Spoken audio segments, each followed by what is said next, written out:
Surtout, ne regardez pas la bande-annonce. Allez juste au ciné. C'est un vrai conseil. Pas de bande-annonce, pas de synopsis, franchement ça spoil tout, c'est un enfer. Moi je suis simplement allée au cinéma en ayant vu l'affiche du film et en sachant qu'il s'agissait d'une comédie horrifique plutôt efficace. C'est tout. Si vous souhaitez voir le film et vous préserver du spoil, quittez cette vidéo.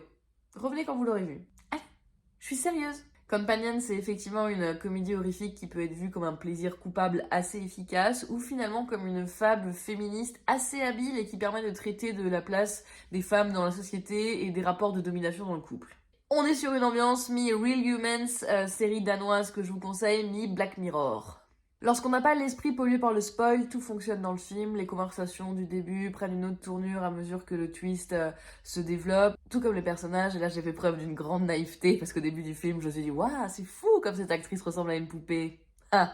Le rythme est bon, les scènes horrifiques s'enchaînent sans jamais vraiment faire peur, c'est pour ça qu'on ne peut pas vraiment dire que ce soit un film d'horreur, mais plutôt vraiment, oui, une comédie horrifique, un peu décalée, avec effectivement des scènes violentes, mais jamais, pas de jumpscare, pas de code de l'horreur vraiment très marqué. Le propos est assez finement amené, franchement, la métaphore fonctionne, et on est aussi servi par un casting assez excellent, je dois le dire, surtout Sophie Thatcher et Lucas Cage. On finit par avoir plus d'empathie pour les robots que pour les humains.